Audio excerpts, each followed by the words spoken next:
This is Mamelodi Shop iChannel. We are here at Loftus Stadium, Mamelodi Sundowns North, Pyramid North. Thank you for supporting the channel. Make sure that you subscribe by clicking the subscribe button and watch our videos.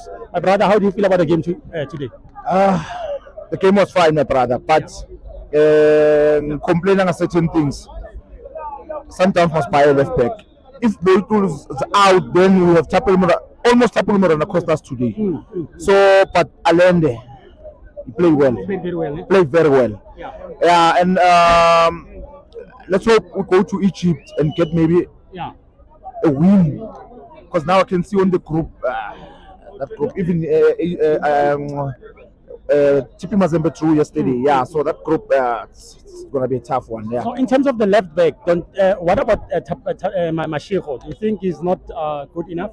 The problem, Roland doesn't believe in Mashiro, and Mashiro is. Yeah. I wonder why did he sign him? Yes, because if Boytool is out, definitely Mashiro must be there. Exactly.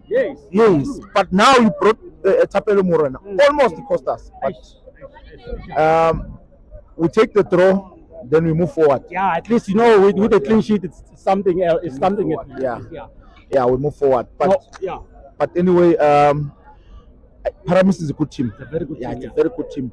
And but Al Ahly Lake scored. Yeah, Lake scored. Then that's why Al Ahly Baba Katele Mama salaries because of this team. Because of this team. But Paramis is good. Yeah, very good. Paramis is good. No, thanks, my brother. Thank you very much, my brother. All the best in See you future. on Wednesday.